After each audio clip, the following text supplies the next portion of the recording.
Hello everyone, welcome to Dronas educational platform. আমি তোমাদের ইকোনমিক্সের educator. আজ তোমাদের সঙ্গে নিয়ে এসেছি একটি গুরুত্বপূর্ণ চ্যাপ্টার। আমরা আগের দিন বা লাস্ট যে চ্যাপ্টারটা ডিসকাস করেছি সেটা হলো introduction to the Indian economy. তো আজকের আমাদের যে আলোচনার বিষয় সেটি হলো chapter number 2, that is national income. দেখো, ন্যাশনাল ইনকাম বা জাতীয় আয়, এটা আমাদের পরীক্ষার জন্য খুবই গুরুত্বপূর্ণ। আমরা আগের দিন তোমরা দেখেছিলে যে দু রকমের ব্রাঞ্চ অফ ইকোনমিক্স আমরা ডিসকাস করেছিলাম, তাই না? আমরা আগের দিন দু রকমের ব্রাঞ্চ ডিসকাস করেছিলাম। একটা হলো মাইক্রো ইকোনমিক্স আলোচনা করেছিলাম, তাই না? এবং আরেকটা ম্যাক্রো ইকোনমিক্স আলোচনা করেছিলাম, তাই তো? একটা মাইক্রো এবং আরেকটা ম্যাক্রো। কিন্তু সেই ম্যাক্রো ইকোনমিক্সের পার্টের মধ্যে আমরা এটা আলোচনা করেছিলাম না যে কি কি হাইলাইটেড প্যারামিটার্স রয়েছে। সেই হাইলাইটেড প্যারামিটার্স এর মধ্যে একটা অন্যতম কি ছিল? ন্যাশনাল ইনকাম ছিল। হাইলাইটেড প্যারামিটার্স এর মধ্যে একটা অন্যতম ছিল ন্যাশনাল ইনকাম। কেন ছিল এটা? তার কারণ এই ন্যাশনাল ইনকাম বা জাতীয় আয় থেকে আমরা বলতে পারি যে কোনো একটা কান্ট্রি বা কোনো একটা দেশের যে মোট জাতীয় আয়, সেই মোট জাতীয় আয়কেই আমরা ম্যাক্রো ইকোনমিক্স এর পার্টে ডিসকাস করে দিই। কেন? তার কারণ ম্যাক্রোতে আমরা কি বলেছিলাম? ম্যাক্রোতে আমরা বলেছিলাম যে এটা হলো একটা ওয়াইডার সেন্স, তাই না? ম্যাক্রোতে আমরা কি বলেছিলাম? এটা একটি ওয়াইডার সেন্স, মানে একটা ব্রডার কনসেপ্ট, তাই তো? তো সেই ব্রডার কনসেপ্টের মধ্যে ডেফিনেটলি আমাদের এই ন্যাশনাল ইনকাম পড়ছে বা জাতীয় আয় পড়ছে। ক্লিয়ার? তো সেই জাতীয় আয় নিয়েই আমাদের আজকে আলোচনার বিষয়। কিভাবে জাতীয় আয় এসেছে, হিস্টোরিক্যাল ব্যাকগ্রাউন্ড কি, এছাড়া জাতীয় আয়ের সঙ্গে কি কি গুরুত্বপূর্ণ টার্মিনোলজিস রিলেটেড রয়েছে বা কি কি টার্মস আমাদের পরীক্ষার জন্য জানতে হবে। এছাড়া সর্বশেষে থাকছে প্র্যাকটিস সেট কোশ্চেন্স, যেগুলো আজকে আমরা যেটা আলোচনা করব সেটার রিলেটেডই আমাদের বলতে পারো যে প্রশ্ন উত্তর রয়েছে। ঠিক আছে, তো চলো শুরু করা যাক আমাদের আজকের ক্লাস, ন্যাশনাল ইনকাম। দেখো, ন্যাশনাল ইনকাম এর যদি কথা বলা হয়, আমরা গত গতদিন আলোচনা করেছিলাম যে আমাদের মোটামুটি কতগুলো ফ্যাক্টরস অফ প্রোডাকশনস রয়েছে। আমরা দেখেছিলাম আমাদের মোট ফ্যাক্টরস অফ প্রোডাকশন রয়েছে কতগুলো? মোট ফ্যাক্টরস এর সংখ্যা হলো 4টি, তাই তো? মোট ফ্যাক্টরস এর সংখ্যা কতগুলো? 4টি। সেই 4টি ফ্যাক্টরস কি কি? সেই 4টি ফ্যাক্টরস হলো ল্যান্ড, সেই 4টি ফ্যাক্টরস এর মধ্যে হলো লেবার, হলো ক্যাপিটাল এবং হলো অতি অবশ্যই এন্টারপ্রেনিয়ার বা এন্টারপ্রাইজ, তাই তো? তো ল্যান্ড, লেবার, ক্যাপিটাল এবং এন্টারপ্রাইজ আমরা এগুলো দেখেছিলাম। এছাড়া আমরা যদি এই লেবারদের সঙ্গে আমরা কি বলেছিলাম যে লেবার মানে হলো শ্রম। আলটিমেটলি এই শ্রমটাকে দিচ্ছে, এই শ্রমটা দিচ্ছে লেবারার। আলটিমেটলি শ্রমটাকে দিচ্ছে, শ্রমটা দিচ্ছে লেবারার, তাই তো? তো লেবারার যদি শ্রম দেয়, তার মানে শ্রম মানে কিসে? ফিজিক্যাল এফর্ট দিচ্ছে, রাইট? আমরা গতদিন আলোচনা করেছিলাম শ্রম মানে কিসে? ফিজিক্যাল এফর্ট প্রদান করছে বা প্রোভাইড করছে। কিন্তু ফিজিক্যাল এফর্ট দিয়েই তো শুধুমাত্র কাজটা হবে না। আগে ফিজিক্যাল এফর্টের দেওয়ার আগে আমাদের তো আগে সেটাকে প্ল্যান করতে হবে, পরিকল্পনা করতে হবে, তবেই তো আমরা সেটাকে এক্সিকিউট করব, তাই না? তো সেই ফিজিক্যাল এফর্টের আগে মেন্টাল এফর্ট, ফিজিক্যাল এফর্টের আগে যে মেন্টাল এফর্ট, তো সেই মেন্টাল এফর্টটাকে দিচ্ছে, সেই মেন্টাল এফর্ট দিচ্ছে ডেফিনেটলি আমাদের এই এন্টারপ্রেনিয়র, তাই তো? তো লেবাররা দিচ্ছে ফিজিক্যাল এফর্ট, এন্টারপ্রেনিয়ররা দিচ্ছে মেন্টাল এফর্ট। তাহলে mental effort and physical effort, mental effort and physical effort, এই দুটো একসঙ্গে কে দিচ্ছে? এই দুটো একসঙ্গে দিচ্ছে এমপ্লয়িজ, রাইট? তো সেই এমপ্লয়িজরাও তো আমাদের থাকছে, তারাও তো আমাদের কনজিউমার, তারাও তো টাকা আর্ন করছে, তাই না? তো আমরা গতদিন বলেছিলাম যে ল্যান্ডের জন্য থাকছে রেন্ট, লেবারের জন্য থাকছে ওয়েজেস, ক্যাপিটালের জন্য থাকছে ইন্টারেস্ট, রাইট? এন্টারপ্রেনিয়ারদের জন্য থাকছে প্রফিট। তাহলে এমপ্লয়িজরা কি পাবে? এমপ্লয়িজরা কি ওয়েজেস পাবে? এমপ্লয়িজরা তো আমাদের লেবারের সমগোত্রীয় হয়ে যাচ্ছে। একদমই নয়। লেবারাররা পাচ্ছে ওয়েজেস, অন্যদিকে এমপ্লয়িজরা পাচ্ছে কিন্তু স্যালারি। ওকে, অন্যদিকে এমপ্লয়িরা কি পাচ্ছে? স্যালারি পাচ্ছে। তাহলে আমি স্যালারিটা এই ফ্যাক্টর ইনকামের মধ্যে কনসিডার করতেই পারি, তাই না? তো এই যে রেন্ট পাচ্ছে ল্যান্ড, ওয়েজেস পাচ্ছে লেবার, ইন্টারেস্ট পাচ্ছে ক্যাপিটাল, প্রফিট পাচ্ছে এন্টারপ্রেনিয়ার বা অর্গানাইজেশন, এবং স্যালারি পাচ্ছে হচ্ছে মানে আমাদের এমপ্লয়িজ। তো এই সবকটাকে একত্রে আমরা কি বলেছি? এই সবকটাকে একত্রে আমরা বলেছি ফ্যাক্টর ইনকাম, তাই তো? ফ্যাক্টর ইনকামস বলেছি। তো এই ফ্যাক্টর ইনকামস গুলোকে যদি আমরা সাম টোটাল বার করি, যদি আমরা কি করি? সাম টোটাল বার করি, এবং সেই সাম টোটালটা হবে একটি ফাইনান্সিয়াল ইয়ারের, সেই সাম টোটালটা হবে একটি ফাইনান্সিয়াল ইয়ার অর একটি অ্যাকাউন্টিং ইয়ার। ফাইনান্সিয়াল ইয়ার বা অ্যাকাউন্টিং ইয়ারের যদি আমরা কনসিডার করি, সেই যোগফলটাকেই বলা হচ্ছে কিন্তু ন্যাশনাল ইনকাম। তোমাদের মাথায় একটা প্রশ্ন আসতেই পারে যে স্যার এই ফাইনান্সিয়াল ইয়ার বা অ্যাকাউন্টিং ইয়ার জিনিসটা কি? দেখো, ফাইনান্সিয়াল ইয়ার বা অ্যাকাউন্টিং ইয়ার জিনিসটা ইকোনমিক্সে কিন্তু একটু ডিফারেন্ট। এটা কিন্তু আর নর্মাল ইয়ারের মতো নয়। নর্মাল যে ইয়ার থাকে, সেই নর্মাল ইয়ার কত থেকে কত? নর্মাল ইয়ার থাকছে 1 জানুয়ারি থেকে 1 jan টু 31 ডিসেম্বর, তাই না? 1 jan টু 31 ডিসেম্বর। কিন্তু এই অ্যাকাউন্টিং ইয়ার বলতে আমরা কি বুঝে থাকি? এই অ্যাকাউন্টিং ইয়ার বলতে আমরা বুঝে থাকি যে 1 এপ্রিল টু 31 মার্চ।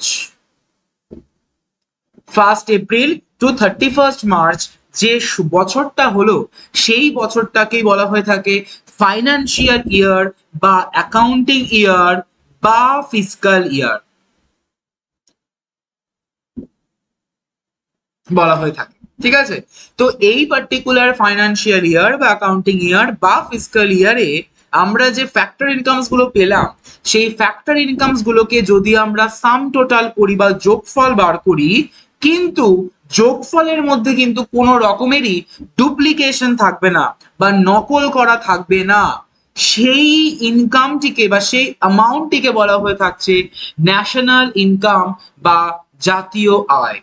ন্যাশনাল ইনকামকে আবার বলা হয়ে থাকে ন্যাশনাল আউটপুট। ন্যাশনাল ইনকামকে কি বলা হয়? ন্যাশনাল ইনকামকে বলা হয়ে থাকে ন্যাশনাল আউটপুটও। ঠিক আছে? আউটপুটও বলা হয়ে থাকে। ক্লিয়ার হয়েছে? তাহলে ন্যাশনাল ইনকামের যে মেন ডেফিনেশন, মেন যে কনসেপ্ট, সেই কনসেপ্ট আশা করি সকলে বুঝতে পেরেছো, সকলের ক্লিয়ার হয়েছে। ক্লিয়ার? তাহলে আমরা এবার পরবর্তী পার্টে মুভ করি। পরবর্তী পার্টে যদি বলা হয় যে ন্যাশনাল ইনকাম বা জাতীয় আয়, এই জাতীয় আয় কি মানে হুট করে এসেছে? তা কিন্তু নয়। ডেফিনেটলি এর হিস্টোরিক্যাল ব্যাকগ্রাউন্ড রয়েছে। তো এর যদি হিস্টোরিক্যাল ব্যাকগ্রাউন্ড সম্পর্কে জানা যায়, তাহলে মনে রাখবে যে সর্বপ্রথম এই হিস্ট্রির যদি আমরা কথা বলি ন্যাশনাল ইনকামের, তাহলে সর্বপ্রথম এই ন্যাশনাল ইনকামকে কম্পিউট করেছেন বা ফার্স্ট অ্যাটেম্প্ট করেছেন কে? করেছেন দাদাভাই নওরোজি, তাই না? দাদাভাই নওরোজি আমাদের সর্বপ্রথম বা ফার্স্ট অ্যাটেম্প্ট করেছেন এই জাতীয় আয় বা ন্যাশনাল ইনকামকে।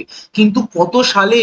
সালটা হচ্ছে 1867 থেকে 1868। তার মানে আমরা যদি, তোমাদের যদি প্রশ্ন আসে যে national income was first computed by whom, answer should be Dadabhai Naoroji in 1867 to 68।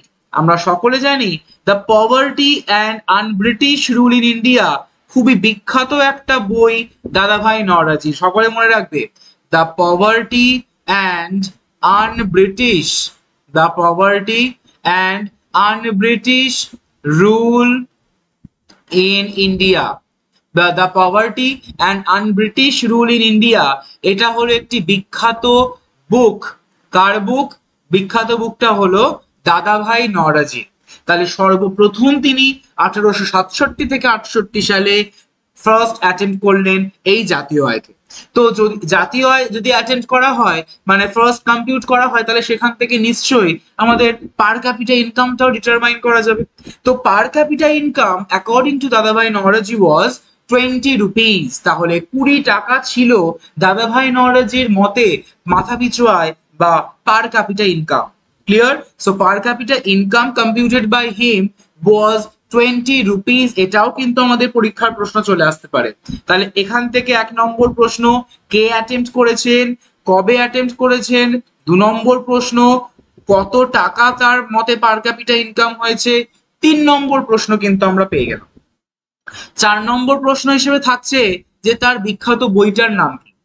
এরপর তিনি যখন এটাকে কম্পিউট করলেন, তিনি অনেক ওল্ড মেথডে বা একটা লংগেস্ট মানে একটা মানে দীর্ঘ বা বলতে পারো দীর্ঘ প্রসেস বা একটা লংগেস্ট প্রসিডিওর ফলো করে বা লংগেস্ট প্রসিডিওর মানে কে থ্রুতে এটি কি কম্পিউট করেছিলেন। কিন্তু ফার্স্ট যে মানে আমাদের তার পরবর্তী সময় মানে 1931 to 32 এই সময় এলেন ডক্টর VKRB রাও এবং তিনি বললেন যে এত বড় প্রসিডিওর ফলো করলে তো আর কম্পিউট করা সম্ভব নয় ইজিলি। তো তখন কি করা হলো, তখন এই ডক্টর VKRB রাও ফার্স্ট সায়েন্টিফিক মেথডকে ইউজ করলেন ন্যাশনাল ইনকামকে কম্পিউট করার জন্য। ওকে, তাহলে ফার্স্ট যদি সায়েন্টিফিক মেথডের কথা বলা হয় তো ফার্স্ট সায়েন্টিফিক মেথড ইউজ করলেন কে, ইউজ করলেন ডক্টর VKRB রাও।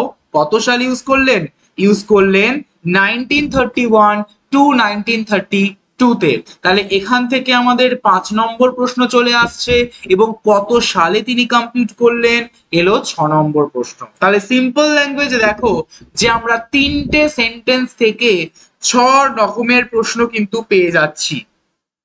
সিম্পল, ঠিক আছে? তো এই রকম করেই কিন্তু নিজেদেরকে কি করতে হবে, রেডি করতে হবে। ক্লিয়ার? তাহলে যদি আমাদের বলা হয় যে ফার্স্ট সায়েন্টিফিক মেথড কি ইউজ করলেন কে, ফার্স্ট সায়েন্টিফিক মেথড কি ইউজ করলেন দাদাভাই নওরোজি 1867 থেকে 1868 সালে। দাদাভাই নওরোজির বিখ্যাত বইয়ের নাম the poverty and unBritish rule in India.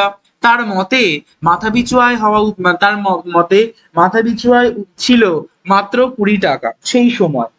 তো তার প্রসেস যেহেতু অনেকটা বড়, অনেকটা লংগেস্ট প্রসেস, তো সেই জন্য দাদাভাই নওরোজির পরবর্তী সময় মানে 1931 থেকে 32 এই সময়কালে ডক্টর VKRB রাও ফার্স্ট ন্যাশনাল ইনকামকে কম্পিউট করলেন সায়েন্টিফিক মেথড ইউজ করে, মানে বৈজ্ঞানিক সম্মতভাবে তিনি এটিকে ইউজ করলেন। বোঝা গেছে? তো এর পরবর্তী সময় মানে তার কিছু বছর পর বা তার পরবর্তী সময় ফার্স্ট অফিসিয়ালি অ্যাটেম্পট হলো। কিন্তু এই ডক্টর VKRB রাও কি করলেন, সায়েন্টিফিক মেথডকে ইউজ করার জন্য ইকোনমিকে আরো ছোট করে দিলেন। কিভাবে ছোট করলেন? আমরা সকলে জানি যে ইকোনমিতে মোট সেক্টরের সংখ্যা কতগুলো। ইকোনমিতে মোট সেক্টরের সংখ্যা হচ্ছে 3টে, তাই না? একটা হলো প্রাইমারি সেক্টর বা এগ্রিকালচারাল সেক্টর, একটা হলো সেকেন্ডারি সেক্টর বা ম্যানুফ্যাকচারিং সেক্টর, এবং আরেকটা হলো টারশিয়ারি সেক্টর বা যাকে বলা হয়ে যাচ্ছে সার্ভিস সেক্টর, তাই না? কিন্তু এই আমাদের ডক্টর VKRB রাও তিনি কি করলেন, তিনি প্রাইমারি সেক্টরকে ইটসেলফ একা রাখলেন অ্যালোন, ঠিক আছে? কিন্তু সেকেন্ডারি এবং টারশিয়ারি সেক্টরকে একসঙ্গে কনসিডার করলেন। ওকে, সেকেন্ডারি এবং টারশিয়ারি সেক্টরকে একসঙ্গে কনসিডার করলেন। So in doing so he divided the Indian economy, he doing so বা in doing so he divided the Indian economy into the two parts. মোট কতগুলো পার্টে ডিভাইড করলেন, দুটো পার্টে ডিভাইড করলেন। একটি হলো এগ্রিকালচারাল সেক্টর এবং আরেকটি হলো কর্পোরেট সেক্টর। ঠিক আছে, এগ্রিকালচার মানে আমরা বুঝতে পারছি যেখানে আমরা প্রাইমারি সেক্টরকে বোঝাতে চেয়েছি। সো এই প্রাইমারি সেক্টরের মধ্যে থাকছে ফরেস্ট, থাকছে ফিশিং, থাকছে হান্টিং মানে হান্টিং, যেগুলো অ্যাকচুয়ালি আমাদের পুরোটাই এগ্রিকালচারের উপর ডিপেন্ড করে থাকে। অ্যান্ড অন্যদিকে কর্পোরেট সেক্টরের মধ্যে আমরা ডিসকাস করছি কি, অন্যদিকে কর্পোরেট সেক্টরের মধ্যে আমাদের পড়ছে ইন্ডাস্ট্রিজ, পড়ছে কর্পোরেশনস সরি কনস্ট্রাকশনস, পড়ছে ট্রান্সপোর্ট এবং পড়ছে বিজনেস। ট্রান্সপোর্ট মানেই তো সার্ভিস, বিজনেস মানেও one kind of service, construction মানে কিছু জিনিস তৈরি করা বা বিল্ড করা, ইন্ডাস্ট্রিজ মানে সেকেন্ডারি সেক্টর, তাহলে সেই জন্য এই কর্পোরেট সেক্টর বা কর্পোরেট খাতের মধ্যে এই সেকেন্ডারি এবং টারশিয়ারি এই দুটো সেক্টরকে আমরা একসঙ্গে কনসিডার করেছি। অ্যান্ড প্রাইমারি সেক্টরে শুধুমাত্র থাকছে এগ্রিকালচারাল সেক্টর। আই হোপ তোমরা সকলে বুঝতে পেরেছো, ক্লিয়ার হয়েছে। পরবর্তী পার্টে মুভ করি। পরবর্তী পার্টে আমরা বলছিলাম যে আমাদের প্রথম অফিসিয়ালি যদি অ্যাটেম্পটের কথা বলা হয়, তাহলে ফার্স্ট অফিসিয়ালি অ্যাটেম্পট করলেন কে? পিসি মহলানবিশ বা প্রশান্ত চন্দ্র মহলানবিশ।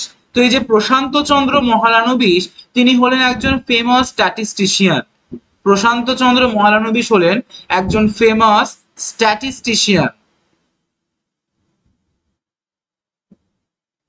ওকে, তো first officially attempt to compute the national income was made by প্রশান্ত চন্দ্র মহলানবিশ, এবং তিনি বেসিক্যালি মাপলেন কখন?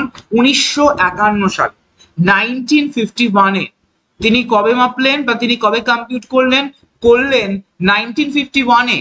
এবং সেই 1951 সালে যখন তিনি এটাকে ন্যাশনাল ইনকামকে কম্পিউট করলেন, সেই কম্পিউটেশনের যে ডেটা, সেই ডেটাটা নেওয়া হলো 1948।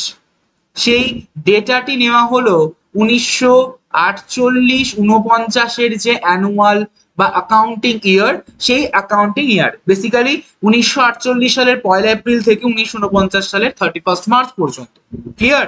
So first officially attempt to compute the national income was made by Prashanta Chandra Mahalanobis as the head of the National Income Committee appointed by the Government of India. ভারত সরকার দ্বারা এটা অ্যাপয়েন্ট করা, which had Gadgil and Dr. V.K.R. Rao as a member. তার মানে national income কমিটির head হিসেবে তিনি জয়েন করলেন কে?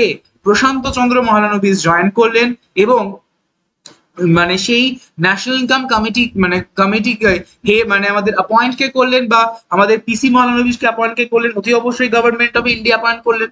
এবং সেই সময় গাডগিল এবং ডক্টর VKR রাও ছিলেন সেই ন্যাশনাল ইনকাম কমিটির দুজন সদস্য। ঠিক আছে, বুঝতে পেরেছো? তাহলে এখান থেকে আমাদের ফার্স্ট অফিসিয়ালি থেকে 1 নম্বর প্রশ্ন চলে আসছে, কত সাল? 2 নম্বর প্রশ্ন চলে আসছে। ঠিক আছে, তো এই ন্যাশনাল ইনকাম কমিটির যদি কথা বলা হয়, তো এই কমিটি ফার্স্ট রিপোর্ট পেশ করলেন কখন? ফার্স্ট রিপোর্ট পেশ করলেন 1951, যেটা আমরা এক্ষুনি বললাম। কে করেছিলেন? পিসি মহলানবিস।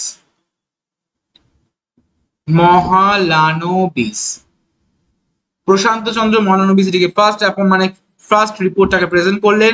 কত সালের ডেটা? 1948-49 এর ডেটা। এবং তার মতে ন্যাশনাল ইনকাম ছিল কত? ন্যাশনাল ইনকাম হয়েছে 8,710 কোটি টাকা, এবং তার রেসপেক্টে পার ক্যাপিটা ইনকাম বা মাথাপিছু আয় হয়েছে কত? 225 টাকা। তার রেসপেক্টে পার ক্যাপিটা ইনকাম বা মাথাপিছু আয় হয়েছে কত? হয়েছে 225 টাকা। তাহলে আশা করি তোমরা বুঝতে পারছো যে কি রকম টাইপের প্রশ্ন আমাদের এখান থেকে চলে আসতে পারে। The first report of the committee was presented in 1951. Prasanta Chandra Mahalanobis present করলেন, এবং তিনি কত সালের ডেটাকে নিলেন? 1948 থেকে 1949 এর ডেটা। এবং সেই সময় কত ন্যাশনাল ইনকামকে ধরা হয়েছে? 8,710 কোটি টাকা, এবং পার ক্যাপিটা ইনকাম ধরা হয়েছে 225 টাকা। ওকে, আশা করি তোমরা বুঝতে পেরেছো, ক্লিয়ার হয়েছে। তো হিস্টোরিক্যাল ব্যাকগ্রাউন্ড তো হলো, তাই না? হিস্টোরিক্যাল ব্যাকগ্রাউন্ড কিন্তু এখানেই শেষ নয়। 1951 সালে তো রিপোর্ট পেশ হলো, কিন্তু তার পরবর্তী সময় এই যে 1951, এই 1951 কিন্তু খুবই গুরুত্বপূর্ণ একটা ইম্পর্টেন্স রয়েছে আমাদের এই ইকোনমিক্স বা ইন্ডিয়ান ইকোনমিতে। সেটি কেমন? এই যে 1951 বা 1950 যদি কথা বলা হয়, এই 1950 সালে কি হলো? 1950 সালে NSSO এস্টাবলিশড হয়েছে। ক্লিয়ার? NSSO এর ফুল ফর্ম কি? NSSO এর ফুল ফর্ম হলো ন্যাশনাল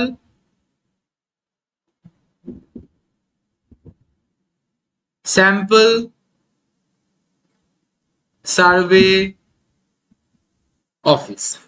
ঠিক তার পরের বছর 1951-এ, ঠিক তার পরের বছর 1951-এ কে এলো 1951 এ এলো সিএসও। সিএসও যার ফুল ফর্ম কি? যার ফুল ফর্ম হলো সেন্ট্রাল স্ট্যাটিস্টিক্যাল অর্গানাইজেশন বা office, central statistical office. Clear? তো সেই জন্যই বললাম এই 1951-50 এই সময়টা কিন্তু আমাদের ভারতীয় অর্থনীতিতে খুবই গুরুত্বপূর্ণ একটা বছর। ঠিক? তো afterwards the task of the estimation of GDP, আমরা জিডিপি নিয়ে এক্ষুনি ডিসকাস করব। তো এই মানে এই জিডিপিটাকে ট্রান্সফারের দায়িত্ব কার ছিল? সিএসওর ছিল। মানে যদি বলা হয় সমস্ত ডেটা কালেকশনের দায়ভার কার ছিল? দায়ভার ছিল সেন্ট্রাল স্ট্যাটিস্টিক্যাল অফিস বা অর্গানাইজেশন। তো আলটিমেটলি সিএসও কালেক্ট করতো এবং সেটা চলে যেত কোথায়? সেটা চলে যেত এনএসএসওর কাছে। সেটা কোথায় চলে যেত? চলে যেত এনএসএসওর কাছে, ন্যাশনাল স্যাম্পল সার্ভে অফিসের কাছে। ঠিক আছে? এবং আলটিমেটলি সেই এনএসএসও এবং সিএসও দুজনে মিলে কি করতো? দুজনে মিলে পাবলিশ করতো। দুজনে মিলে এটাকে পাবলিশ করতো। কিন্তু ব্যাগরা দিল কে? ব্যাগরা দিল আমাদের গভর্নমেন্ট অফ ইন্ডিয়া, কিন্তু অনেক বছর পর, প্রায় কবে? 2019 সাল। 2019 সালে ব্যাগরাটা দিল। কেমন ব্যাগরা দিল? ব্যাগরা দিল বলতে যে সিএসও কে, মানে সিএসও ডেটা কালেকশন করছে, এনএসএসও আবার আমাদের কি করছে? কম্পাইল করে সেটাকে পাবলিশ করছে। এটা একটা বড় প্রসেস। তো তার থেকে আমরা যদি দুটো অর্গানাইজেশনকে না রেখে একটা অর্গানাইজেশন রাখি তাহলে কেমন হয়? তো সেই জন্য গভর্নমেন্ট অফ ইন্ডিয়া বা সেন্ট্রাল গভর্নমেন্ট কি করলেন? 2019 সালে এই যে সিএসও ছিল এবং এই যে এনএসএসও ছিল, এই দুটোকে একে অন্যের সঙ্গে মার্জ করে দিলেন। এই দুটোকে কি করলেন? একে অন্যের সঙ্গে মার্জ করে দিলেন। এবং মার্জের ফলশ্রুতি বা ফলস্বরূপ হলো কার উৎপত্তি? হলো এনএসওর উৎপত্তি। এনএসও মানে যার ফুল ফর্ম কি? National statistical office. তাহলে সেটা কবে হলো? 2019 সালে হলো। ক্লিয়ার? তাহলে ন্যাশনাল স্ট্যাটিস্টিক্যাল অফিস কত সালে হলো? 2019 সালে কিন্তু এটি হলো। তো since national income estimates was compiled by CSO based on the national level survey conducted by the National Sample Survey Office, and in 2019 the central government merged CSO and NSSO into National Statistical Office. তাহলে ultimately আমাদের এই CSO এবং NSSO merge হলো 2019 সালে। Merge হয়ে একটাই মাত্র organisation হলো, যার নাম কি? National statistical office. তোমাদের পরীক্ষা যদি জিজ্ঞাসা করে যে এই যে এনএসও, এটি কোন মিনিস্ট্রির আন্ডারের মধ্যে পড়ে? সকলে মনে রাখবে everyone, ministry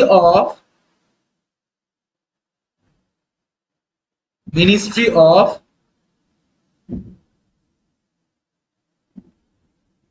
statistics and program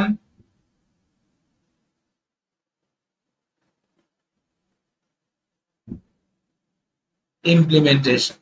okay, ministry of statistics and programme implementation, এটাই হলো এই এনএসও এর মধ্যে, এই মিনিস্ট্রির আন্ডারের মধ্যে পড়ছে। ঠিক আছে? বুঝতে পেরেছো? যদি আমাদের এনএসওর কথা বলে মানে কে কালেকশন করবে। এবার দেখো প্রশ্নে কিরকম আসতে পারে। ধরো তোমাদের প্রশ্ন দিল যে ইনিশিয়ালি কি এস্টিমেট করতো। যদি ইনিশিয়ালি এস্টিমেট করার কথা বলা হয়, যদি ইনিশিয়ালি ন্যাশনাল ইনকাম এস্টিমেট করার কথা বলা হয়, তখন তাহলে আনসার করবে সিএসও। ইনিশিয়ালি মানে আগে। এনএসওর যদি কথা বলা হয়, এনএসও প্রেজেন্ট করছে মানে প্রেজেন্টলি, এনএসও বর্তমানে প্রেজেন্ট করছে। ঠিক আছে? তো যদি এবার পুরোটাই ডিপেন্ড করছে তোমাদের অপশনে কিরকম থাকবে। যদি অপশনে থাকে এনএসও প্রেজেন্ট, তাহলে এনএসও কে মার্ক করবে। যদি কিছু মেনশন করা না থাকে বা এনএসও যদি পরীক্ষার অপশনে না থাকে, তাহলে দেখবে ফর শিওর সিএসও অপশনে থাকছে, তাহলে তখন সিএসও কে মার্ক করবে। এন্ড যদি মেনশন করে দেওয়া থাকে স্ট্রিক্টলি যে ইনিশিয়ালি কে এস্টিমেট করতো, বাট অপশনে সিএসও রয়েছে, এনএসও রয়েছে, আনসার কিন্তু করবে কি? সিএসও। ক্লিয়ার? এবং যদি ধরো এই সিএস এনএসও কিছুই নেই, বাট অপশনে 4টে মিনিস্ট্রির নাম দেওয়া রয়েছে, তখন তাকে কিন্তু আনসার করবে ministry of statistics and programme implementation. আশা করি সকলে বুঝতে পেরেছো। নেক্সট পার্ট আমাদের চলে আসে এবার খুবই গুরুত্বপূর্ণ আমাদের 4 রকমের কনসেপ্টে। তার মধ্যে প্রথম যে কনসেপ্ট, এই প্রথম কনসেপ্টটাই হলো জিডিপি বা গ্রস ডোমেস্টিক প্রোডাক্ট। জিডিপি বা গ্রস ডোমেস্টিক প্রোডাক্ট, এটা ভালো করে সকলে বুঝবে, ঠিক আছে? এটাকে সকলে ভালো করে জিনিসটার কনসেপশনটাকে ক্লিয়ার রাখবে। দেখো আমি কি করছি, আমি দুটো বাউন্ডারি আঁকবো। যেমন ধরো এই একটা বাউন্ডারি আমি রাখলাম, আবার তার পাশে একটা বাউন্ডারি রাখলাম। ক্লিয়ার? সাপোজ ধরো আমি এটা বললাম আমাদের ইন্ডিয়া, এটা বললাম ইউএসএ। ওকে, বর্তমানে আমরা দেখি না যে অনেক ইন্ডিয়ান, বর্তমানে অনেক ইন্ডিয়ান কি করে, কাজের সূত্রে চলে যায় কোথায়, ইউএসএ যায়। তো বর্তমানে অনেকে কাজের সূত্রে কোথায় চলে যাচ্ছে, ফরেনে চলে যাচ্ছে বা ইউএসএ তে চলে যাচ্ছে, রাইট? ঠিক একই রকম ভাবে মানে কিছু ইন্ডিয়ান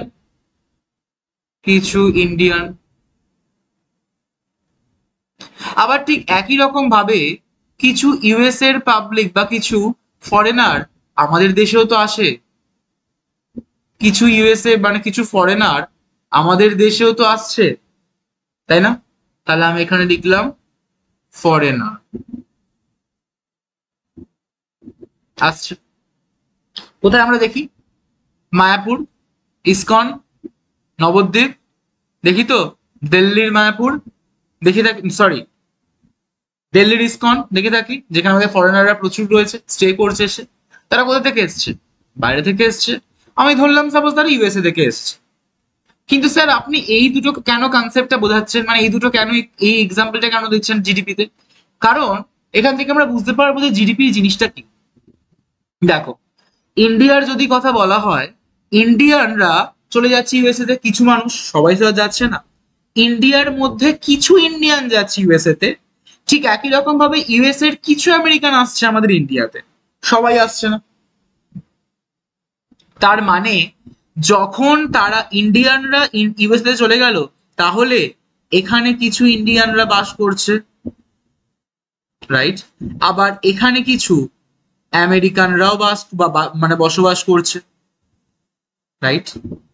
আমাদের এই ডোমেস্টিক মানেই, যে এই যে ওয়ার্ডটা তোমরা দেখতে পাচ্ছ ডোমেস্টিক, এই ডোমেস্টিক মানেই মনে রাখবে কি, ডোমেস্টিক মানেই মনে রাখবে যেটা হচ্ছে উইদিন দা বাউন্ডারি। উইদিন দা বাউন্ডারি, উইদিন দা বাউন্ডারি মধ্যে আমাদের এই ভারতবর্ষের যে বাউন্ডারিটা রয়েছে, মানে ভারতবর্ষের মধ্যে থেকে, ভারতবর্ষের মধ্যে থেকে কারা কতটা প্রোডাকশন করছে, ভারতবর্ষের মধ্যে থেকে কারা কতটা প্রোডাকশন করছে, তার যে ফাইনাল ভ্যালু, সেই প্রোডাকশনটা ডেফিনেটলি ইন্ডিয়ানরাও করতে পারে, অ্যাজ ওয়েল অ্যাজ আমেরিকানরাও করতে পারে। দুজনকে মিলিয়ে আমি বললাম তারা প্রোডাকশন করছে, এবং প্রোডাকশন করার পর যে ফাইনাল ভ্যালু রয়েছে বা ফাইনাল ভ্যালু আসছে, এই ফাইনাল ভ্যালুটাকে বলা হচ্ছে জিডিপি বা গ্রস ডোমেস্টিক প্রোডাক্ট। ঠিক আছে? এটা কার জিডিপি বলছি? আমি যেহেতু ইন্ডিয়ান এবং আমেরিকান এই রেসপেক্টের কথা বলছি, তাহলে এটা হয়ে যাচ্ছে ইন্ডিয়ান জিডিপি। যদি আমরা এই ইউএস এর বাউন্ডারির মধ্যে কনসিডার করতাম, তাহলে সেখানেও আমাদের কিছু রয়েছে ইন্ডিয়ান প্লাস আমেরিকান রয়েছে। তো তো এই যে ইন্ডিয়ান আমেরিকান মিলে তারা প্রোডাকশন করছে এবং তারা যে ফাইনাল প্রোডাক্টটাকে কনজিউম করছে, তাহলে সেটাকে আমরা বলতে পারি আমেরিকান জিডিপি। উইদিন বাউন্ডারি হলে সেটাই হয়ে যাচ্ছে আমাদের সেই দেশের জিডিপি। ঠিক আছে? তো এই আমরা গতদিন আলোচনা করেছিলাম যে জিডিপির কন্ট্রিবিউট মানে যে সমস্ত সেক্টর, মানে primary sector, secondary sector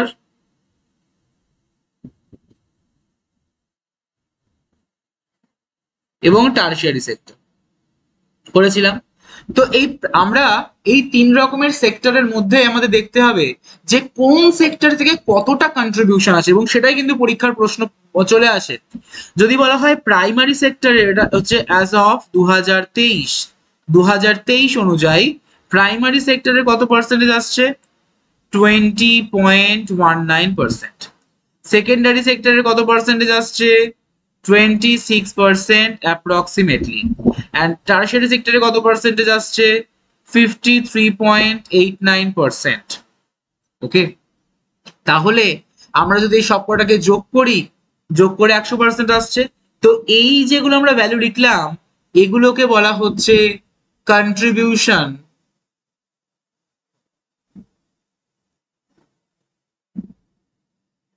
of GDP from each sector।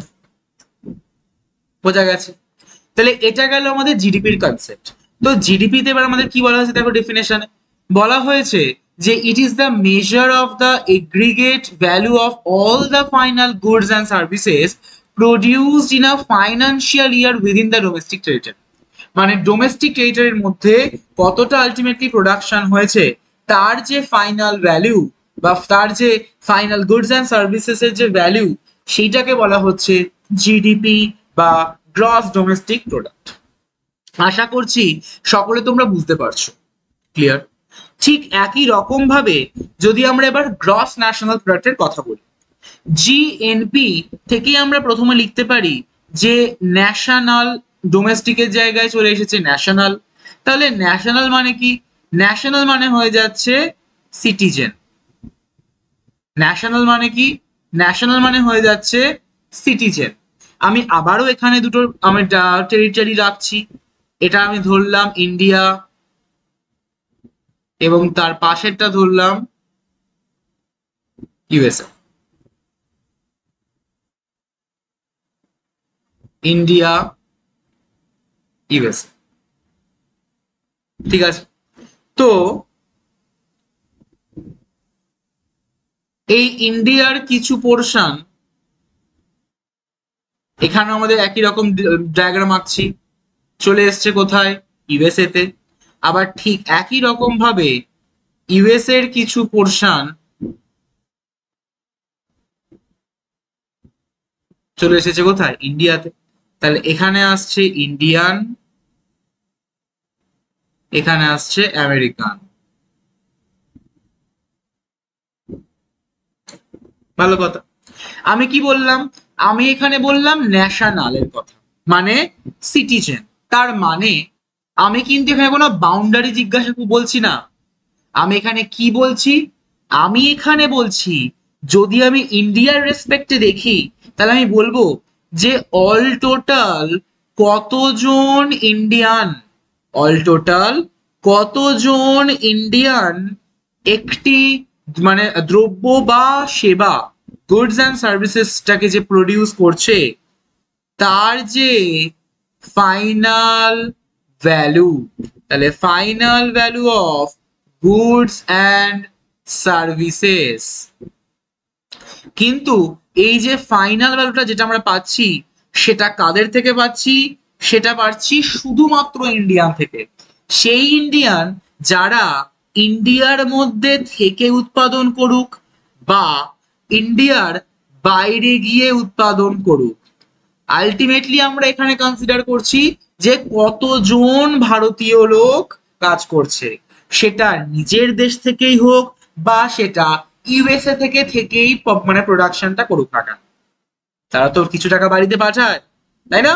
তো সেই জন্য আমরা গ্রস ন্যাশনাল প্রোডাক্টের মধ্যে কনসিডার করব যে কতজন সিটিজেন কতটা final value of goods and services produce করেছে একটা ফাইন্যান্সিয়াল ইয়ার বা একটা অ্যাকাউন্টিং ইয়ারে। বুঝতে পেরেছো? বোঝা গেছে? তাহলে এটা এখান থেকে মনে রাখবে। তো সেই জন্য এখানে একটা ফর্মুলা তোমাদের রয়েছে যে জিএনপি ফুল ফর্মটা মনে রাখবে সকলে, gross national product. GNP equals to GDP plus N F I A. Okay, তাহলে কি বললাম আমি? তাহলে এখানে তোমাদের বলছি যে GNP equals to GDP plus NFIA. Sir NFIA বলতে কি বোঝাচ্ছে? এনএফআইএ বলতে এখানে কি বোঝানো হচ্ছে বলে দিচ্ছি। দেখো, এনএফআইএ বলতে আমরা বলতে পারি যে এনএফআইএ যার ফুল ফর্ম কি? যার ফুল ফর্ম হলো net factor income from abroad. এটা মানে কি? এটা মানে হলো যে আমাদের যে ইন্ডিয়ানরা যারা বাইরে থাকে, যারা ইউএসএ তে থাকছে, তারা প্রোডাকশন করে যে টাকাটা দেশে পাঠাচ্ছে, মানে নিজের কান্ট্রিতে পাঠাচ্ছে, ডেফিনেটলি তার বাবা মা রয়েছে, প্যারেন্টসরা রয়েছে ইন্ডিয়াতে, তো সেইটাকেই বলা হচ্ছে এই এনএফআইএ। তো এই এনএফআইএ এবং জিডিপি এই দুটোর অ্যাকুমুলেশনই হলো কিন্তু এই জিএনপি বা গ্রস ন্যাশনাল প্রোডাক্ট। তো এখানে দেখো লেখা রয়েছে যে জিএনপি বা আমাদের gross national product is the GDP of a country added with its income from abroad বা net income from abroad. Here the transboundary economical activities of economy is taken into account. মানে অন্য দেশে থেকেও হলেও কিন্তু আমরা কনসিডার করব। কেন? তার কারণ এখানে আমরা দেখছি যে ইন্ডিয়ান কতটা আমাদের কি করছে, প্রোডাকশন করছে। ক্লিয়ার হয়েছে? তাহলে এই গেল আমাদের জিএনপি। এর পরবর্তী পার্টে যে কনসেপ্টটা রয়েছে সেটা হলো ডেপ্রিসিয়েশন, বা যাকে বাংলায় বলা হয়ে থাকে অবচয়। যাকে বাংলায় কি বলা হয়? বাংলায় বলা হয়ে থাকে অবচয় বা কনজাম্পশন অফ ফিক্সড ক্যাপিটাল। কি স্যার সেটা? দেখো ভালো করে জিনিসটা বুঝবে যে কনজাম্পশন অফ ফিক্সড ক্যাপিটাল বা অবচয় হলো, আমরা প্রোডাকশনের সময় তো অনেক মেশিন ইউজ করে থাকি, তাই না? মেশিন ইউজ করি, তো এই মেশিন কে আমরা ইউজ করছি রেগুলার বেসিসে।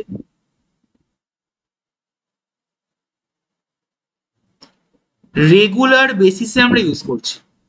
তো যখনই আমরা রেগুলার বেসিসে জিনিসটিকে ইউজ করব, তখনই কি হবে? তার ক্যাপাসিটি অ্যান্ড প্রোডাক্টিভিটি, তার ক্যাপাসিটি অ্যান্ড প্রোডাক্টিভিটি কি হবে? দুটোই আস্তে আস্তে কমতে শুরু করবে, তাই না? তার ক্যাপাসিটি অ্যান্ড প্রোডাক্টিভিটি দুটোই আস্তে আস্তে কমতে শুরু করবে, তাই তো? তো যখনই দুটোই কমতে শুরু করবে, তখনই আমার কি দরকার? তখনই আমার এই পার্টিকুলার মেশিনটার একটা মেনটেনেন্স দরকার পড়বে।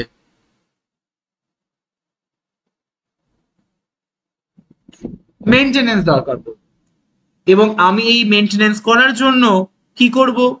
ডেফিনেটলি একটা কস্ট অর এক্সপেন্স করব, তাই না? তো ডেফিনেটলি আমি একটা কস্ট বা এক্সপেন্স করব। তো এই কস্ট বা এক্সপেন্স যে আমরা করছি, তার মানে এটা আমাদের থেকে টাকাটা বেরিয়ে গেল মেনটেনেন্স করার জন্য, আমাদের পকেট থেকে টাকা আউটফ্লো হয়ে গেল, তাই না? তো সেই টার্মিনোলজিসটাকেই বলা হয়ে থাকে ডেপ্রিসিয়েশন বা consumption of fixed capital. So it refers to the loss of value of fixed assets is in use of account of normal wear and tear. এটা হলো একটা ফ্রেজ, নরমাটিভ wear and tear। তো এই wear and tear বলতে কি বোঝানো হয়? wear and tear বলতে বোঝানো হয় থাকে যে কোনো জিনিসকে বারবার ইউজ করার পর সেটা আস্তে আস্তে ক্ষয়প্রাপ্ত হতে শুরু করে। তো সেই ক্ষয়প্রাপ্ত হওয়া থেকে মুক্তি পাওয়ার জন্য কিন্তু মেনটেনেন্স করা, এবং সেই মেনটেনেন্স করার জন্যই দরকার কি? মেনটেনেন্স কস্ট বা এক্সপেন্সেস। ক্লিয়ার? তো সেইটাকেই বলা হচ্ছে ডেপ্রিসিয়েশন বা অবচয়। আশা করছি তোমরা বুঝতে পেরেছো। ক্লিয়ার? তো এই ডেপ্রিসিয়েশনটা স্যার কেন পড়ালেন, তার কারণ এর পরবর্তী যে দুটো কনসেপ্ট রয়েছে সেখানে আমাদের কাজে লাগবে। যেমন ধরো থাকছে নেট ডোমেস্টিক প্রোডাক্ট, বা যাকে ইন শর্ট বলা হয়ে থাকে এনডিপি। এটা কি, আমরা যখন কোনো নেট কিছু জিনিস ফাইন্ড আউট করব বা ফাইন্ড আউট করে থাকি, তো তখন আমরা এটাকে ফাইন্ড কি করে করি, ডেফিনেটলি গ্রস থেকে আমরা সামথিং কিছু মাইনাস করি, তাই না? সামথিং কিছু মাইনাস করে তবেই তো আমরা নেট জিনিসটা পাই। তো সেখানে আমরা কি মাইনাস করি, আমরা সেখানে মাইনাস করছি, ধরো সাপোজ আমি যদি বলি কারোর আমি নেট স্যালারি ফাইন্ড আউট করব, তো যদি আমি নেট স্যালারি ফাইন্ড আউট করব তাহলে আমার মানে তার যে গ্রস স্যালারি, সেই গ্রস স্যালারি থেকে আমাকে তাহলে তার যে ইনকাম ট্যাক্স, সেটাকে মাইনাস করতে হবে। মাইনাস করার পর তবেই আমরা আলটিমেটলি নেটটা পেয়ে থাকি, মানে যেটা আমাদের হাতে থাকে ক্যাশ, যেটা আমরা অরিজিনালি পেয়ে থাকি স্যালারি, সেটা। ঠিক একই রকম ভাবে এখানেও সেই নেট ডোমেস্টিক প্রোডাক্টটা আসছে, মানে সেটা কিরকম আসছে, আমরা জিডিপি দেখলাম, তাই না? জিডিপির মধ্যে গ্রস কতটা ঢুকে রয়েছে, তো সেই জিডিপি থেকে যদি আমরা এই মেনটেনেন্স কস্ট, যেটা আমরা বললাম যে কনজাম্পশন অফ ফিক্সড ক্যাপিটাল বা ডেপ্রিসিয়েশন, এটাকে যদি আমরা মাইনাস করে থাকি, তবেই আমরা কি পেয়ে যাচ্ছি, এনডিপি পেয়ে যাচ্ছি, মানে নেট ডোমেস্টিক প্রোডাক্ট পেয়ে যাচ্ছি। হ্যাঁ কি না? হ্যাঁ, তো সবাই বুঝতে পেরেছো? তাহলে জিডিপি বা গ্রস ডোমেস্টিক প্রোডাক্ট থেকে যদি আমরা ডেপ্রিসিয়েশনকে মাইনাস করে থাকি, তবেই আমরা কি পেয়ে যাচ্ছি, এনডিপি বা নেট ডোমেস্টিক প্রোডাক্ট। জাস্ট জিডিপির জি এর জায়গায় এন এসে গেল। ঠিক একই রকম ভাবে যদি আমরা নেট ন্যাশনাল প্রোডাক্টকে ফাইন্ড আউট করে আমরা দেখতে পাচ্ছি রয়েছে কি, যেখানে জিএনপি থেকে ডেপ্রিসিয়েশন মাইনাস করব, তাই না? জিএনপি থেকে ডেপ্রিসিয়েশন মাইনাস করব, তো সেই জিএনপি থেকে যখনই আমি ডেপ্রিসিয়েশনটাকে মাইনাস করছি, আমি পেয়ে যাচ্ছি এনএনপি। আমাদের ইকুয়েশন তুলে কিন্তু পরীক্ষায় প্রশ্ন আসে, তো মনে রাখবে যে আমরা এক্ষুনি দেখলাম কি, যে জিএনপি ইজ ইকুয়ালস টু আমাদের জিডিপি প্লাস ইনকাম ফ্রম অ্যাব্রডও তো হতে পারে, তাই না? GDP is equals two GN, মানে আমাদের এটা আমাদের জিএনপি হতে পারে। তো আমি জিএনপির জায়গায় তো এই পার্টটাও লিখতে পারি, GDP plus income from abroad, তারপরে যা আছে মাইনাস ডেপ্রিসিয়েশন, সেটাকে আমরা এনএনপি বলে থাকি। তো এই দু রকমের ইকুয়েশনই কিন্তু আমাদের মনে রাখতে হবে পরীক্ষার জন্য। তাহলে net national product of an economy is the GNP after deducting the loss due to depreciation. বুঝতে পেরেছো? Next part, role of national income. আমাদের জাতীয় আর কিছু রোল রয়েছে, মানে কিছু ভূমিকা রয়েছে। তো রোলের মধ্যে কি কি থাকছে দেখো, formulation of national income quantifies economical growth, মানে কোন দেশের অর্থনৈতিক প্রবৃদ্ধি বা ইকোনমিক্যাল গ্রোথকে কোয়ান্টিফাই করার জন্য জাতীয় আয়কে আমরা ফর্মুলেট করে থাকি, বা জাতীয় আয়কে আমরা কি করে থাকি, ইউজ করে থাকি, রাইট? তো এই আমাদের এই জাতীয় আয়ের মাধ্যমেই আমরা বলতে পারি যে অবজেক্টিভ কতটা রাখা যায়, মানে টার্গেট অবজেক্টিভ কতটা রাখা যায়, রাইট? তো সেই অনুযায়ী আমাদের এই অবজেক্টিভটাকে কি করা হয়ে থাকে, সেট করা হয়, এবং তারপরে সেটা আদৌ টার্গেটটা ফুলফিল হবে কিনা সেটা পরবর্তী ব্যাপার, কিন্তু আমাদের এই ন্যাশনাল ইনকামের উপর ডিপেন্ড করেই তো টার্গেটটাকে ফিক্সড করা হয়, তাই না? তো প্রথম যে role, formulation of national income, যেটা কোয়ান্টিফাই করছে ইকোনমিক্যাল গ্রোথকে। Secondly, it lets us understand the potential of the economy, মানে ইকোনমি বা অর্থনীতি কতটা পোটেনশিয়ালি কাজ করছে, এবং তার অ্যাকর্ডিংলি কত মানে আমাদের দেশের অবজেক্টিভ কিভাবে সেট করা হবে, সেটাও কিন্তু এই জাতীয় আয়ের মাধ্যমে নির্ধারণ করা যায়। ঠিক আছে, বোঝা গেছে? এবং শুধুমাত্র তাই নয়, জাতীয় আয় কিন্তু ইনফ্লেশনকেও প্রিভেন্ট করতে খুবই হেল্পফুল, মানে খুবই সাহায্য করে। So it prevents inflation. অন্যদিকে it also helps to forecast the tax revenues. অন্যদিকে it also helps to forecast tax revenue, মানে ট্যাক্স রেভিনিউ কোনো একটা পার্টিকুলার দেশের কতটা আমাদের হবে সেইটাকে ফোরকাস্ট করার দায়িত্ব কিন্তু কার, সেই ফোরকাস্ট করার কাজও কিন্তু করে থাকে এই ন্যাশনাল ইনকাম।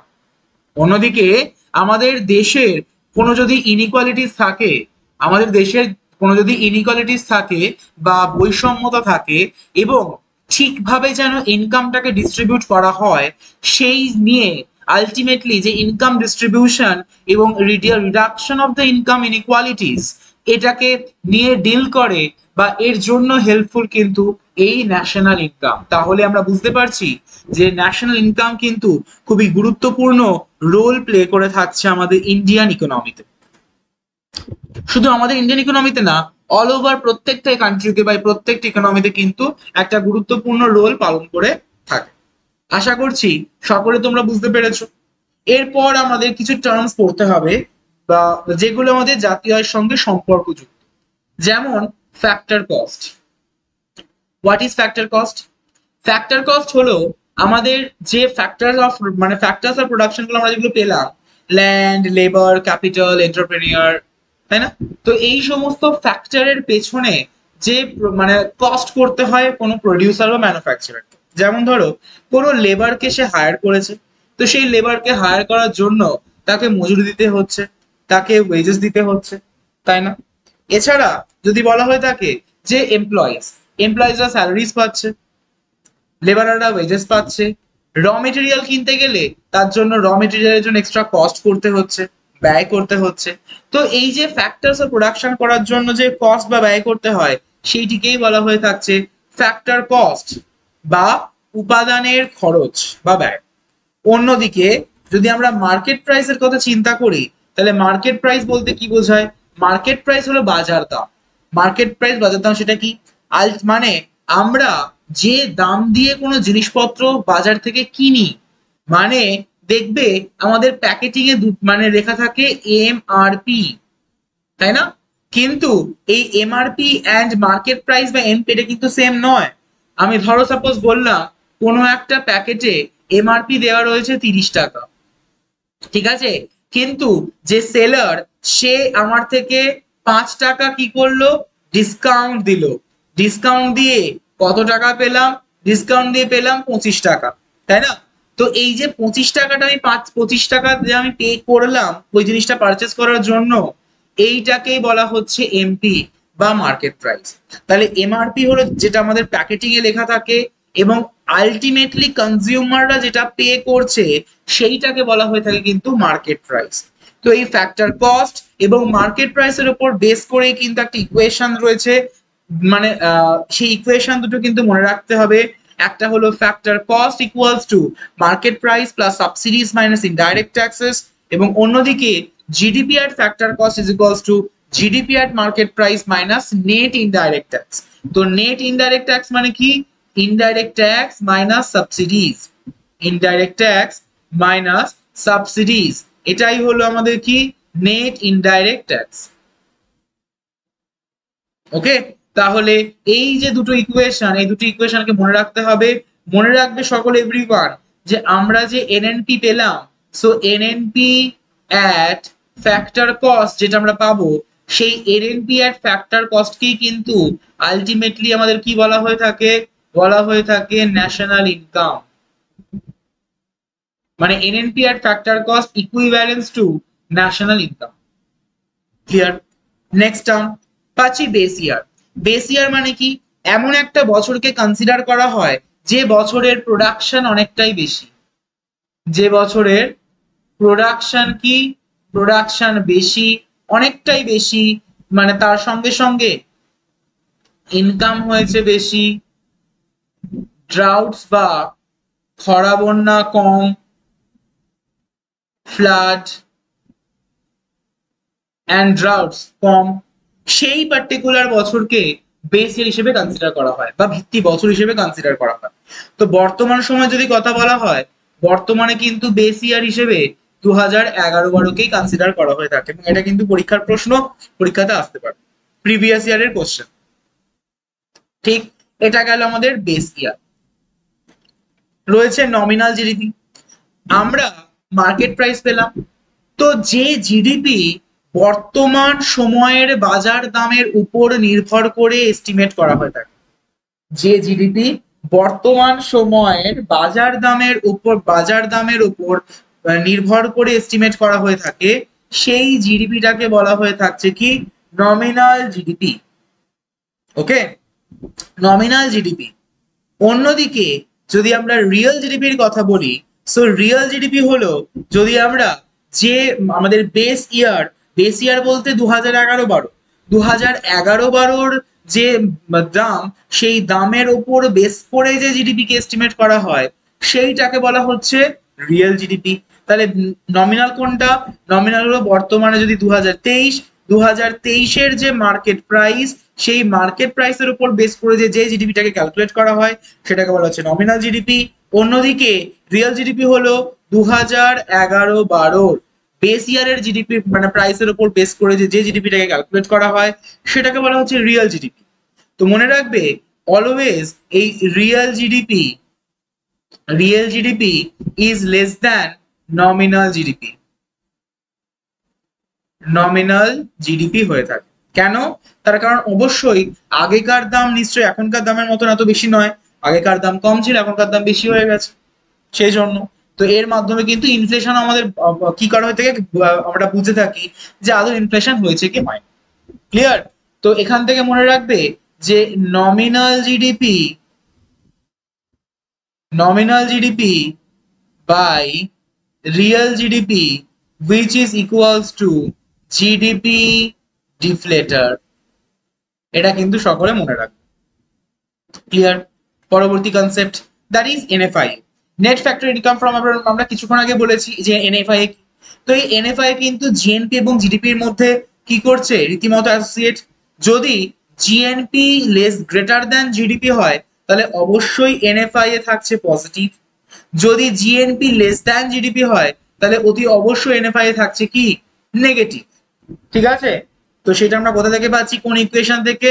ইকুয়েশনটা হলো GNP equals to GDP plus NFI. Okay, GNP is equals to GDP plus NFI A, এখান থেকেও কিন্তু আমরা পেয়ে যাচ্ছি। ঠিক আছে? তো এখান থেকে আমাদের এনএফআই এর ভ্যালুটা ডিপেন্ড করে যেটা আদৌ পজিটিভ হবে না এটা আদৌ নেগেটিভ হবে। ক্লিয়ার? নেক্সট কনসেপ্ট রয়েছে transfer payment. What is transfer payment? Transfer payment হলো এমনই এক রকমের ইনকাম যেটি কিনা ন্যাশনাল ইনকামের মধ্যে কনসিডার করা হয় না। মানে যে ইনকামটা পাওয়ার জন্য কোনো রকমের ফিজিক্যাল এফর্ট দিতে হয় না, নো ফিজিক্যাল এফর্ট, তবেই সেইটাকে আমরা বলতে পারি যে কি ট্রান্সফার পেমেন্ট। লাইক কোনো পেনশন আমরা 60 ইয়ার্স পর থেকে পাই, তো সেই পেনশনটা পাওয়ার জন্য আমাকে কি প্রতি মাসে খাটতে হচ্ছে না, বাড়িতে বসে বসে আমি টাকা পেয়ে যাচ্ছি। স্কলারশিপের জন্য কি আমাকে প্রতি মাসে খাটতে হচ্ছে না, একবার ফর্ম ফিল আপ করেছি, আমি এভরি মান্থ মানে এভরি ইয়ারে টাকা পেয়ে যাচ্ছি, তাই না? গিফট ডোনেশনস, মানে আমাদের ডোনেশনস বা গিফট পাওয়ার জন্য আমাকে কেউ খাটতে হচ্ছে না। তো এই যেগুলো আমাদের উইদাউট এনি ফিজিক্যাল এফর্ট আমরা যে ইনকামটা করে থাকি সেই ইনকামটাকে বলা হচ্ছে transfer payment. So transfer payment are not included in national income, যার এক্সাম্পল হিসেবে আমরা এখানে কিন্তু এগুলো পাচ্ছি। ঠিক আছে? বুঝতে পেরেছো? Next part, that is personal disposable income. Personal disposable income কি? পার্সোনাল ডিসপোজেবল ইনকাম হলো আমি যে টোটাল ইনকামটা করছি সেই ইনকাম থেকে যদি আমি ইনকাম ট্যাক্স কে মাইনাস করে দিই তবে আলটিমেটলি যে অ্যামাউন্টটা পাবো সেইটাকেই বলা হচ্ছে পার্সোনাল ডিসপোজেবল ইনকাম। ঠিক আছে? আমি যে ইনকামটা করছি সেই ইনকাম থেকে আমার যে ইনকাম ট্যাক্সটা কেটে নেওয়া হলো, তারপর আমার হাতে যে ইন হ্যান্ড যে আমরা স্যালারিটা পাচ্ছি সেইটাকে বলা হচ্ছে পিডিআই বা পার্সোনাল ডিসপোজেবল ইনকাম। নেক্সট, এছাড়া থাকছে পিসিআই, পার ক্যাপিটা ইনকাম। এটা তো আমরা সকলে জানি, যেটা কিনা কি আসছে total national income divided by total population. Total national income divided by total population, এটাই হলো আমাদের পিসিআই বা পার ক্যাপিটা ইনকাম। তো যদি আমরা ন্যাশনাল ইনকামকে কম্পিউট করার জন্য মেথড ইউজ করে থাকি, তাহলে মোট কতগুলো মেথড রয়েছে? মোট 3 রকমের মেথড রয়েছে। একটা হচ্ছে ইনকাম মেথড বা ডিস্ট্রিবিউশন মেথড, থাকছে প্রোডাক্ট মেথড বা ভ্যালু অ্যাডেড মেথড, এবং থাকছে এক্সপেন্ডিচার মেথড বা আউটলে মেথড। এই 3টে মেথড ছাড়া আর কোনো মেথড নেই ন্যাশনাল ইনকামকে কম্পিউট করার জন্য। সর্বপ্রথম ইনকাম মেথড কি? একদম ভেরি ইজিলি মনে রাখবে যে ইনকাম মেথড বলতে আমরা সেই মেথডকে কনসিডার করব বা সেই মেথডকে ইউজ করব যেখানে প্রডিউসারদের আমাদের কি করা হচ্ছে, মানে যেখানে ইনকামকে কনসিডার করা হচ্ছে। ইনকাম বলতে প্রডিউসাররা প্রোডাকশন করছে টাকার বিনিময়ে, মানে প্রডিউসাররা মানে প্রোডাকশন করাচ্ছে লেবারারদের দিয়ে, সেই সমস্ত লেবারার বা এমপ্লয়ীদেরকে সে স্যালারি প্রোভাইড করছে বা ওয়েজেস দিচ্ছে, রাইট? র মেটেরিয়ালের জন্য টাকা খরচা করছে, রেন্ট দিচ্ছে। তো প্রডিউসারের থেকে এটা এক্সপেন্স হয়ে যাচ্ছে, কিন্তু কোনো এমপ্লয়িজ বা কোনো আমাদের লেবারার্স বা কোনো ল্যান্ডলর্ড বা কোনো মানি লেন্ডার্স, তারা কি করছে? তারা তো টাকাটা পাচ্ছে। প্রডিউসাররা যেমন টাকা দিচ্ছে তেমন এরা তো টাকা পাচ্ছে, তাই না? তো তারা তো টাকা ইনকাম করছে। সেই ইনকাম গুলোকে যদি আমরা যোগ করি যে মেথডের মাধ্যমে, সেই মেথডটিকে বলা হচ্ছে ইনকাম মেথড। তো এই ইনকাম মেথডকে মোট 3টে ক্যাটাগরিতে ডিভাইড করা হয়। প্রথমটা থাকছে কম্পেনসেশন টু এমপ্লয়িজ, যেখানে আমরা শুধুমাত্র এমপ্লয়িজ এবং লেবারার্সদেরকে কনসিডার করছি যারা স্যালারি এবং ওয়েজেস পাচ্ছে, সেটাই হয়ে যাচ্ছে কম্পেনসেশন টু এমপ্লয়িজ। এই দুটো বাদ দিয়ে বাকি যে 3টে থাকছে, মানে রেন্ট, প্রফিট এবং থাকছে ইন্টারেস্ট, এগুলোকে আমরা কনসিডার করছি অপারেটিং সারপ্লাসের আন্ডারে। অন্যদিকে যারা মিক্সড ইনকাম গ্রুপ, মানে যারা সেলফ এমপ্লয়েড, লয়ার, ডক্টর, তারপর আমাদের বিভিন্ন professionals, entrepreneur, financial worker, landlord, তারা কি মানে সেলফ এমপ্লয়েড, তারা নিজের ইনকাম নিজে করে, সেই ইনকামটিকে বলা হচ্ছে কি mixed income group of self employed. তো এই আমাদের compensation two employees, operating surplus, mixed income of self employed, এই সবই পড়ছে কার আন্ডারে? ইনকাম মেথডের আন্ডারে। এবার চলে আসে এক্সপেন্ডিচার মেথড। প্রডিউসাররা তো এক্সপেন্স করছে, তো সেই প্রডিউসাররা যে এক্সপেন্স করছে সেই টাকাটাকে যদি আমরা যোগ করি, আমরা পেয়ে যাচ্ছি কি এক্সপেন্ডিচার মেথড। বা কোনো কনজিউমার যদি কেউ কনজিউম করার জন্য যে টাকাটা ব্যয় করছে, সেইটা মানে সেই টাকাটাকে ধরা হচ্ছে কনজাম্পশনের মধ্যে, এক্সপেন্ডিচার মেথডের মধ্যে। সেই জন্য এই মেথডটিকে বলা হয়ে থাকছে কি কনজাম্পশন মেথড। ওকে, অ্যান্ড অন্যদিকে থাকছে প্রোডাক্ট মেথড, যেটা হয়ে থাকছে কোনো একটা প্রোডাকশন, মানে দ্রব্য প্রোডাকশন করার জন্য তার প্রত্যেকটা ইচ স্টেজে যে টাকা কস্ট করা হচ্ছে, যে ব্যয় করা হচ্ছে, সেই কস্ট গুলোকে আমরা যদি সাম করি যে মেথডের মাধ্যমে, সেই মেথডটিকে বলা হয়ে থাকছে প্রোডাক্ট মেথড বা ভ্যালু অ্যাডেড মেথড। ক্লিয়ার? বোঝা গেছে? এছাড়া থাকছে আমাদের green GDP. What is green GDP? Environmental consequences বা এনভায়রনমেন্টাল ডিগ্রেডেশনের জন্য যে আলাদা করে যে ব্যয় হচ্ছে ইকোনমিক্যাল গ্রোথ থেকে, সেই টোটাল ন্যাশনাল ইনকাম থেকে যদি আমরা সেই পার্টটাকে যদি মাইনাস করি, এনভায়রনমেন্টাল ডিগ্রেডেশনের জন্য যে কস্ট করা হচ্ছে সেই টাকাটাকে যদি মাইনাস করা হয়, তবে যে জিডিপিটাকে আমরা পাচ্ছি, সেই জিডিপিটাকে বলা হচ্ছে কি গ্রিন জিডিপি বা গ্রিন গ্রস ডোমেস্টিক প্রোডাক্ট। আশা করছি তোমরা সকলে বুঝতে পেরেছো। এবার আমরা প্র্যাকটিসেশনের দিকে মুভ অন করি। First question, in a closed economy the national income Y of the following, কোনটা হবে? অবশ্যই X minus M, X plus M থাকছে না, তাহলে option number D should be the correct answer. Next প্রশ্ন, what is the base year to use the calculate per capita income? What is the base year to calculate per capita income? আমাদের পার capita income calculate করার জন্য base year কোনটা? অবশ্যই 2011-12, কিছুক্ষণ আগে বললাম। Next part, under nominal GDP, GDP is estimated at, কোন market প্রাইসের উপর বেস করে এস্টিমেট করা হয়? ডেফিনেটলি প্রেজেন্ট মার্কেট প্রাইসের উপর বেস করে এস্টিমেট করা হয়ে থাকছে। Next part, NNP is equals two GNP minus dash. NNP is equals two GNP minus what? Obviously depreciation, মানে আমাদের মেইনটেনেন্স কস্টটাকে মাইনাস করতে হবে। 5 নম্বর, ফার্স্ট সাইন্টিফিক মেথড ইউজ করেছেন কে কোন ন্যাশনাল ইনকামকে কম্পিউট করার জন্য? অবশ্যই ডক্টর ভিকে আরভি রাও। কত সালে? 1931 to 32 এই সময়। নেক্সট প্রশ্ন, NSO falls under which of the following ministry? NSO কোন মিনিস্ট্রির আন্ডারের মধ্যে পড়ে? অবশ্যই NSO পড়ছে ministry of statistics and programme ইমপ্লিমেন্টেশনের আন্ডারে। ক্লিয়ার? যদি বলা হয়ে থাকে আমাদের NSO কবে তৈরি হয়েছে? 2019 সালে। CSO কবে তৈরি হয়েছে? 1951 সালে। NSSO কবে তৈরি হয়েছে? 1950 সালে। তাহলে আশা করি তোমরা সকলে বুঝতে পেরেছো যে ঠিক এক্স্যাক্টলি কেমন টাইপের প্রশ্ন আমাদের পরীক্ষার জন্য গুরুত্বপূর্ণ। ওকে, তো সকলে তোমরা ভালো করে চ্যাপ্টারটাকে রিড করবে এবং প্র্যাকটিস করবে অন্যান্য বই থেকে এবং এই কোশ্চেনগুলো প্র্যাকটিস করতে পারো। Thank you so much everyone, have a great day.